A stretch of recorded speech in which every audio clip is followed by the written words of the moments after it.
بسم اللہ الرحمن الرحیم والحمد للہ رب العالمین والصلاة والسلام علی سید المرسلین وعلی آلہ وصحبہ اجمعین، اما بعد۔ محترم ناظرین کرام، احکام دین کا پروگرام لے کر حاضر ہوں۔ آپ کے سوالات ہیں اور ہماری جانب سے ان کے جواب ہیں جو کتاب و سنت کی روشنی میں ہوں گے انشاءاللہ۔ آج کا پہلا سوال ہے، اور وہ سوال ایسا ہے جو تقریباً سارے نمازیوں کو پیش آ سکتا ہے۔ وہ پوچھ رہے ہیں کہ میں امامت کر رہا تھا اور تشہد اول یعنی 2 رکعت کے بعد جو تشہد کی پڑھی جاتی ہے اس میں بجائے اس کے کہ بیٹھوں تیسری رکعت کے لیے کھڑا ہو گیا، لیکن لوگوں نے پیچھے سے سبحان اللہ کہا اور میں ابھی پوری طرح سے کھڑا نہیں ہوا تھا۔ ان کے سبحان اللہ کہنے پر پھر واپس میں بیٹھ گیا۔ پوچھ رہے ہیں کہ کیا میرے اوپر اس حال میں سجدے سہو ہے؟ ہم جواب دینے کے ساتھ یہ بھی بتانا چاہتے ہیں کہ یہ چاہے امام ہو یا آدمی تنہا اپنی نماز پڑھ رہا ہو، اس میں بھی یہ مشکل پیش آتی ہے کہ آدمی نماز پڑھتا ہے اور پہلی رکعت کے بعد دوسری رکعت کے لیے کھڑا ہوتا ہے، تیسری رکعت میں بھی اچانک بجائے بیٹھے رہنے تشہد کے لیے بیٹھنے کے تیسری رکعت کے لیے کھڑا ہو جاتا ہے جب اس کی 3 رکعتیں یا 4 رکعت کی نماز چل رہی ہو، لیکن اس کو کھڑا ہونے کے ساتھ ہی جیسے ہی ہاتھ زمین سے اٹھاتا ہے یاد آ جاتا ہے کہ میں مجھے تشہد میں بیٹھنا تھا، یا کبھی بیچ میں یاد آتا ہے یا کبھی اس وقت یاد آتا ہے جب پوری طرح سے کھڑا ہو جاتا ہے۔ انہوں نے بتایا کہ میں نماز پڑھا رہا تھا، تیسری رکعت کے لیے کھڑا ہونا چاہا، لوگوں نے سبحان اللہ کہا، مجھے یاد دہانی کرائی، پوری طرح سے کھڑا نہیں ہوا تھا، میں بیٹھ گیا، کیا اس حال میں سجدے سہو میرے اوپر ہے؟ جواب یہ ہے کہ نہیں، آپ کے اوپر سجدے سہو نہیں ہے، اس لیے کہ آپ ابھی کھڑے نہیں ہوئے تھے، ارادہ کر کے اوپر جا ہی رہے تھے کہ واپس بیٹھ گئے اور اپنے تشہد پڑھی اور کوئی چیز آپ کی چھوٹی نہیں، تو آپ کے اوپر آپ کے اوپر سجدے سہو نہیں ہے۔ لیکن اگر آپ کھڑے ہو جاتے، چاہے امام تھے یا کہ تنہا نماز پڑھ رہے تھے، پوری طرح سے کھڑے ہو جاتے اور اس کے بعد پھر کھڑے ہونے کے بعد پھر واپس آ کے بیٹھتے، پھر اس کے بعد تشہد پڑھتے، پھر جیسے تیسری چوتھی کے لیے کھڑے ہوتے، تو یہ آپ کا کام جو ہے یہ نماز کے منافی تھا۔ آپ کھڑے ہو جانے کے بعد کھڑے رہیں، اپنی تیسری رکعت پوری کریں، چوتھی رکعت پڑھنی ہو چوتھی رکعت پوری کریں اور اس وقت سجدے سہو کر لیں سلام پھیرنے سے پہلے۔ یہ چاہے آپ تنہا نماز پڑھتے ہو بھول گئے ہوں یا امام کی امامت کی حالت میں ہوں، لیکن اسی طرح سے یہ بھی جان لیں کہ حالت امامت میں اگر آپ کھڑے ہو جائے، لوگ پیچھے سبحان اللہ کریں، تو آپ کو کھڑے ہو جانے کے بعد سبحان اللہ کہتے ہوئے ان کے پیچھے بیٹھنے کی ضرورت نہیں ہے، اور اسی طرح سے پیچھے جو لوگ آپ کے نماز پڑھ رہے ہیں ان کو بھی معلوم ہونے کے باوجود کہ امام صاحب سے غلطی ہوئی، تشہد میں نہیں بیٹھے، تیسری رکعت کے لیے کھڑے ہو گئے، اور جب وہ کھڑے ہو گئے تیسری رکعت پڑھنے لگے تو مقتدیوں کو بھی کھڑا ہو جانا چاہیے، تشہد نہیں پڑھنا چاہیے، اس لیے کہ مقتدیوں کی سب سے بڑی ضرورت اس نماز میں یہ ہوتی جہاں وہ مقتدی ہوتے ہیں کہ اپنے امام کی اقتداء کریں۔ امام کی اقتداء بھی نماز کی ایک بڑی ضرورت ہے، اگر اس کے بغیر آپ نماز پڑھتے ہیں، اقتداء نہیں کرتے ہیں، وہ رکوع میں جاتے ہیں آپ جاتے ہی نہیں، وہ رکوع سے اٹھ جاتے ہیں آپ اٹھتے ہی نہیں، یا کہ وہ رکوع میں جاتے ہیں اور آپ پہلے پڑھ لیتے ہیں سورہ فاتحہ اور کوئی سورت، اس کے پہلے ہی سوچتے ہیں رکوع میں چلے جائیں، یہ سب شکلیں درست اور جائز نہیں ہیں۔ امام بنایا گیا ہے تاکہ اس کی اقتداء، انما جعل الامام لیؤتم بہ، حدیث کے الفاظ ہیں کہ امام بنایا جاتا ہے تاکہ اس کے اہتمام یعنی اس کی اقتداء کی جائے، جیسے وہ امامت میں کرتا ہے اس کے پیچھے پیچھے آپ کو چلنا چاہیے، آگے نہیں بڑھنا چاہیے، اور نہ ہی اتنا پیچھے رہ جانا چاہیے کہ وہ رکوع میں جاتا ہے، رکوع سے اٹھ جاتا ہے اور آپ ابھی رکوع ہی میں نہیں جاتے ہیں، یہ بھی غلط ہے۔ لہذا امام کی اقتداء کرنی چاہیے۔ ساتھ میں یہاں ایک تنبیہ میں یہ بھی کر دوں، گرچہ کہ سوال میں نہیں ہو، یہ ہے کہ کچھ لوگ اپنے سجدوں میں یا رکوع میں اتنی دیر تک تسبیحات کرتے ہیں کہ امام صاحب کھڑے ہو جاتے ہیں یا سجدے سے اٹھ کے بیٹھ جاتے ہیں اور وہ دوسرے سجدے کی تیاری کر کے اللہ اکبر کہہ جاتے ہیں، اور بھی ان کی ابھی تسبیحات ختم ہی نہیں ہوتی، یہ بھی غلط ہے، یہ اقتداء نہیں ہے۔ کیا آپ سمجھتے ہیں کہ آپ کی نماز زیادہ اچھی اور بھلی ہے اور امام صاحب نے کم تسبیحات پڑھ لی ہیں تو ان کی نماز آپ سے کم درجے کی؟ نہیں، یہ ساری چیزیں جس میں آپ کو لمبے دیر تک تسبیحات کرنے ہوں، سبحان اللہ پڑھنا ہو، سبحان ربی الاعلیٰ پڑھنا ہو، یا رکوع میں ہو سبحان ربی العظیم پڑھنا ہو، یا اور بھی جو سجدے کی دعائیں وہ پڑھنی ہوں، اور آپ اس کے لیے پڑھیں، لیکن جب آپ تنہا نفلی نماز پڑھتے ہوں یا تنہا آپ فرض پڑھ رہے ہوں تب بھی چلے گا، لیکن عام طور سے یہ سب چیزیں نفلی نماز میں لمبی پڑھی جاتی ہے۔ فرض عموماً مختصر اور جامع پڑھی جاتی ہے۔ مختصر کا مطلب تو آپ سمجھتے ہی ہیں، جامع کا مطلب یہ ہے کہ ایسا نہ ہو، اتنا مختصر نہ ہو کہ اس میں ارکان ہی نہ ادا ہو سکیں، دعا ہی نہ پڑھی جا سکیں، اور نہ جامع کا مطلب یہ ہے کہ اتنی لمبی نہ ہو جس میں پیچھے مقتدیوں کو تکلیف ہونے لگے، یا آپ خود پڑھتے ہوں تو آپ کے لیے یہ تکلیف کی باعث بن جائے۔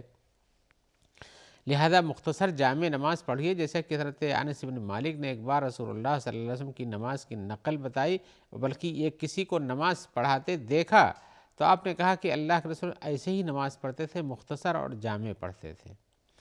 تو آپ جب سجدے کے لیے تشہد اول میں نہیں بیٹھ سکے تو کھڑے ہو گئے تو پھر پورا ہو گیا کھڑا ہونا، تو آپ تیسری رکعت پڑھیے، چوتھی رکعت پڑھیے، سجدے سہو کر لیجئے۔ اور اگر ابھی کھڑے نہیں ہوئے تھے، آپ کو دھیان آ گیا، یا آپ امام تھے، آپ کو لوگوں نے تسبیح کے ذریعے بتانے کی کوشش کی اور آپ سمجھ گئے، تو واپس کھڑے ہونے سے پہلے اگر ہے تو واپس بیٹھ جائیے اور تشہد پڑھیے، پھر کھڑے ہو کے اپنی رکعتیں پوری کیجیے۔ یہ اکثر لوگوں کو یہ چیز پیش آ جاتی ہے، تو لیکن اس کا طریقہ کار یہی ہے۔ آگے کا سوال ہے، وہ پوچھتے ہیں کہ کیا اولیاء کو کرامتیں ملتی ہیں؟ اور اس کے ساتھ اس سے بڑا سوال ہے کہ کیا ان کو عالم ملکوت یعنی زمین و آسمان کے اندر ان کو کچھ تصرف حاصل ہے کہ وہ کچھ کر سکتے ہیں اپنے طور پر؟ تیسرا سوال دنیا چھوڑ کر آخرت کے لیے ہے، وہ پوچھتے ہیں کہ کیا وہ لوگ برزخ میں یا دنیا کی زندگی، آخرت کی زندگی پہنچتی ہے جنت میں جانے اور یا جہنم میں پہنچنے سے پہلے، کیا وہاں لوگوں کے لیے وہ شفاعت کریں گے؟ اولیاء کرام کے بارے میں یہ کچھ تفصیلی معلومات چاہتے ہیں۔ حقیقت یہ ہے کہ کرامت جسے ہم کہتے ہیں، کرامت ایک ایسی چیز ہوتی ہے، ایسا انسان کے ہاتھ سے ہو جاتا ہے، اس کے سبب سے ہو جاتا ہے، جو کہ خارق عادت ہوتا نہیں، عام طور سے ایسا ہوتا نہیں ہے، بلکہ اللہ تبارک و تعالیٰ ان کے لیے کچھ ایسی چیزیں بھیجتے ہیں مدد میں، چاہے فرشتوں کو بھیجتے ہوں، چاہے ان کو خود طاقت دیتے ہوں کہ وہ چیز ہو جاتی ہے، اور وہ ان میں ان کا اپنا ذاتی ایک انسانی فطرت کے حساب سے کوئی دخل نہیں ہوتا ہے۔ اور یہ کرامت اللہ کے بندوں کو زندگی بھی حاصل ہوتی ہے اور مر جانے کے بعد بھی حاصل ہو سکتی ہے، اور اس کے ذریعے سے کرامت جہاں ہوتی ہے، یا تو ان کی پر کوئی مصیبت آنے والی ہوتی ہے، اس کو ہٹا لے جاتے ہیں، یا کہ انہیں کوئی چیز نفع ملنے والی ہے اس کو حاصل کر لیتے ہیں، اس کے ذریعے سے ان کو نفع پہنچتا ہے، یا کسی باطل اور حق کی بات ہے تو حق کی مدد کے لیے ان کی کوشش کام آ جاتی ہے، اور اچانک وہ چیز ہو جاتی ہے جو عام طور سے ہوا نہیں کرتی ہے، یا اسی طرح سے ان کے ذریعے سے ایسے کام ہوتے ہیں جو عام طور سے عادتاً لوگوں کے ہاتھوں سے ایسا نہیں ہوا کرتا، اس کو کرامت کہتے ہیں۔ اور کرامت کا پایا جانا یا کرامت کو پیش کرنا یہ کسی انسان کا اپنے بس کی بات نہیں ہو، کتنا بھی نیک ہو، اس کے ہاتھ میں نہیں کہ وہ کرامت یعنی جو چیز عادتاً نہیں ہوتی اس کو وہ کر بیٹھے، لیکن یہ کب ہوتا ہے؟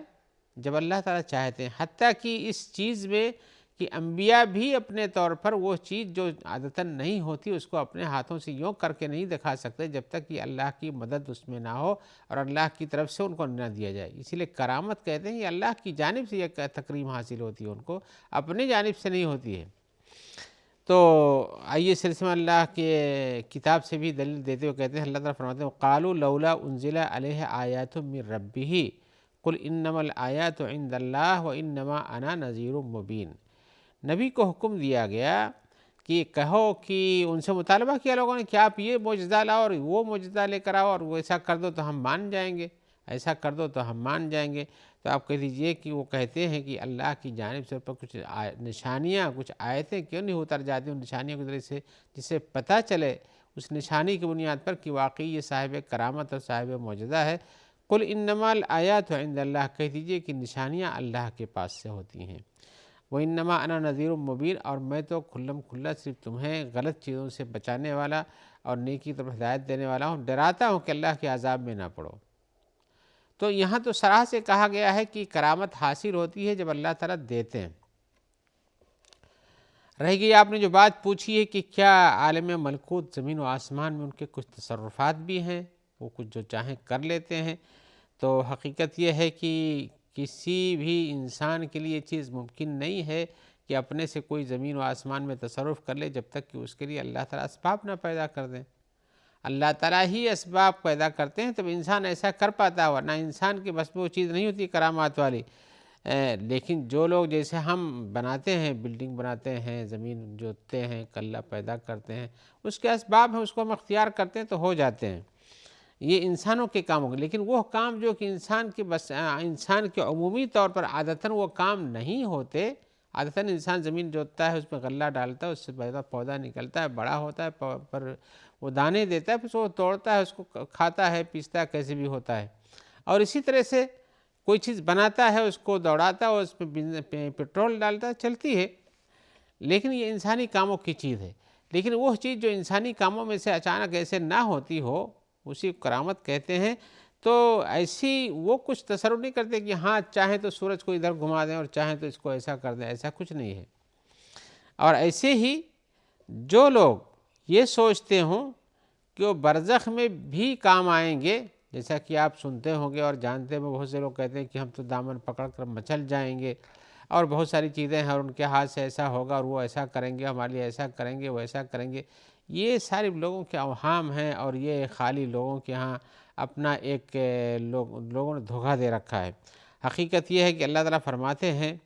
قُلْ لِلَّهِ الشَّفَاعَةُ جَمِيعًا، کہہ دیجیے اللہ ہی کے لیے سب کچھ شفاعت، اللہ تعالیٰ جس کو اجازت دیں گے وہی کر پائے گا، کسی انسان کی بس کی بات نہیں کہ اپنے سے وہ کچھ پیش کر دے۔ اور اللہ نے فرمایا وَلَا يَمْلِكُ الَّذِينَ يَدْعُونَ مِن دُونِهِ الشَّفَاعَةَ، اور جو لوگ اللہ کے علاوہ کسی اور کو پکارتے ہیں ان کے پاس کوئی بھی شفاعت نہیں ہوگی، إِلَّا مَنْ شَهِدَ بِالْحَقِّ وَهُمْ يَعْلَمُونَ، ہاں وہ آدمی جو حق کی گواہی دیتا ہے اور وہ جانتے ہیں، تو اللہ تعالیٰ ایسے لوگوں کو اپنی جانب سے کچھ کرامات دیتے ہیں۔ آپ ویسے بھی پڑھتے ہیں آیت الکرسی میں من ذا الذی یشفع عندہ الا بإذنہ، اللہ کے پاس کون شفاعت کرے گا، کوئی بھی انسان بغیر سوائے اس کی اجازت کے، اس کی اجازت ہوگی تو کر پائے گا۔ تو کسی انسان کے بس میں نہیں کہ اپنے سے کوئی شفاعت کر دے، اللہ کی اجازت ہوگی تو ایسا کرے گا۔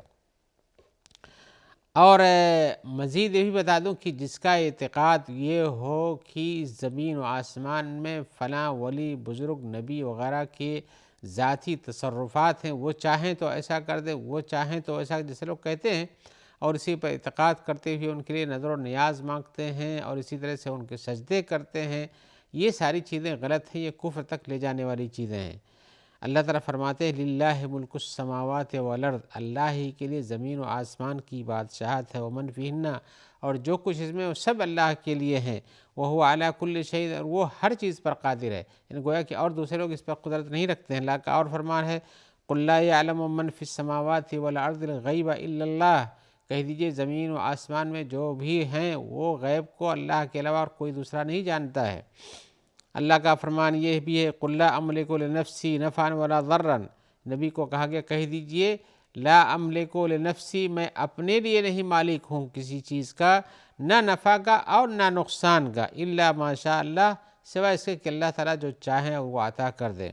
وَلَوْ كُنْتُ عَالَمُ الْغَيْبَ، اور اگر مجھے غیب کا پتہ ہوتا کہ آگے یہ ہونے والا ہے، لَاسْتَكْثَرْتُ مِنَ الْخَيْرِ، تو سب اچھائیاں ہی میں بٹورتا۔ وَمَا مَسَّنِيَ السُّوءُ، کبھی کوئی تکلیف کی چیز قریب نہیں پھٹکنے پاتی۔ إِنْ أَنَا إِلَّا نَذِيرٌ وَبَشِيرٌ لِقَوْمٍ يُؤْمِنُونَ، میں تو ایمان لانے والے قوموں کے لیے ڈرانے والا اور بشارت دینے والا ہوں۔ تو اسی صورت میں اس سے پتہ چلتا ہے کہ ہم جو یہ سوچتے ہیں کہ انبیاء کرام کے پاس تصرفات ہیں، یا کہ وہ برزخ میں پہنچ کر کے ہمارے لیے شفاعت کر دیں گے اور ہماری ساری چیزیں مٹ جائیں گی، ہم جنت میں پہنچا دیں گے ان کا دامن پکڑ کے، لیکن یہ ساری چیزیں یہ سب غلط ہیں۔ جب تک آپ نیک اعمال نہیں کرو گے، حق بندے رہو گے حق والے، تبھی آپ کے لیے بہت ساری چیزیں کام آئیں گی اللہ کی اجازت سے، اس کے بغیر کوئی چیز نہیں ہوتی ہے۔ آئیے ہم ایک اور سوال کی طرف آتے ہیں۔ ہمارے بھائی پوچھ رہے ہیں کہ ہم سے کچھ لوگوں نے کہا کہ وضو کرنے کے درمیان اگر آپ ایک پیر دھل کر کے اس میں موزہ پہن لیتے ہیں، ابھی دوسرا پیر نہیں دھلے ہوئے ہیں، تو آپ کا وضو صحیح نہیں ہوگا۔ اور کہہ رہے ہیں کہ ہم کو کسی نے بتایا تھا کہ اس میں تھوڑا اختلاف ہے، لیکن کچھ علماء نے کہا جائز ہے۔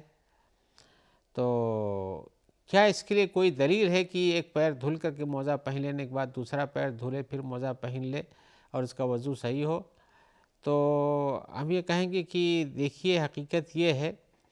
کہ جب آدمی وضو مکمل کر کے موزہ پہنتا ہے تو اس کے وضو اس پر مسح کر سکتا ہے، اس میں تو کوئی اختلاف نہیں ہے۔ آپ نے اختلاف کی شکل بیان بھی کی، حدیث شریف میں آیا ہوا ہے اذا توضأ احدکم فلبس خفیہ فلیمسح علیہما، جب تم میں سے کوئی وضو کرے پھر اس کے بعد اپنے موزے پہن لے تو ان پر مسح کرے، ولیصلی فیہما، اور ان میں نماز پہنے ہوئے نماز پڑھے، ولا یخلعہما ان شاء الا من جنابۃ، اور ان کو نکالے نہیں، اگر وہ نماز پڑھنا چاہتا ہے تو ٹھیک ہے پڑھے اس پر۔ ہاں، جب جنابت اس کو ہو جائے، یعنی غسل واجبی لازمی فرض غسل جو اس پر لازم ہو جائے، تو اس کو نکال کر کے نہا کر کے اثر نو نہانے کے بعد وضو کر کے پھر پہنے، اس کے بعد نماز نہیں ہوتی ہے۔ یہ حدیث حضرت انس کی ہے اور صحیح ہے۔ اور ایسے ہی ابو بکرہ ثقفی کی حدیث میں آیا ہوا ہے کہ اللہ کے رسول صلی اللہ علیہ وسلم نے رخصت دیا ہے 3 دن مسافر کے لیے، 3 دن اور 3 رات، اور مسافر کے علاوہ مقیم کے لیے بھی 1 دن اور 1 رات کی رخصت دیا، یعنی 24 گھنٹے تک پہلا وضو ٹوٹنے کے بعد۔ تو جب اپنے موزے کو طہارت کے ساتھ پہنے تو ان پر وہ مسح کر سکتا ہے۔ اور ایک حدیث میں اور بھی آیا ہوا کہ اللہ کے رسول صلی اللہ علیہ وسلم وضو کرنے بیٹھے تو حضرت مغیرہ ابن شعبہ نے کہا کہ آپ صلی اللہ علیہ وسلم موزہ پہنے ہوئی ہیں، میں انہیں نکال دوں؟ تو آپ نے کہا دعہما، ان کو چھوڑ دو، فإنی ادخلتہما طاہرتین، میں نے ان دونوں کو پہنا اس حال میں کہ میرے پیر پاک صاف تھے، نہیں میں وضو کیے ہوئے تھا۔ ایسی صورت اس سے پتہ چلتا ہے کہ دونوں پیروں کو دھلنے کے بعد جو آدمی کا وضو مکمل ہو جائے تب موزہ پہنے، اتنی جلد بازی نہ کرے، اس لیے کہ کمال طہارت جو ہے پورا وضو کرنے کے بعد ہی حاصل ہوتا ہے، لہذا کمال طہارت پہ پہننا یہ مناسب اور احوط ہے اس کے لیے۔ اور اگر ایک وضو پہنا، ایک پیر دہنا پہنا، پیر دھل لیا، اس کو پہن لیا، بھی دوسرے پیر کا وضو باقی ہے، تو اس صورت میں مکمل طہارت اس کی نہیں، مکمل وضو نہیں ہو، لہذا احتیاط اچھا ہے، احتیاط اچھا ہے، آپ اسی پر عمل کریں اور بہتر یہی رہے گا۔ آئیے ہم اسی جواب کے ساتھ آپ سے چاہتے ہیں کہ انشاءاللہ دوبارہ ملاقات ہوگی، آپ کے سوالات ہوں گے اور ہم ان کے جواب کتاب و سنت کی روشنی پیش کریں گے۔ جب تک کے لیے ہم دعا گو ہیں کہ اللہ تعالیٰ آپ کو خیر سے رکھے، ہمیں بھی، اور جو لوگ آپ تک اس پروگرام کے پہنچانے میں اپنا تعاون پیش کرتے ہیں، اللہ تعالیٰ ان سب کو بھی خیر سے رکھے اور سب کی عاقبت اچھی بنائے۔ السلام علیکم ورحمۃ اللہ وبرکاتہ۔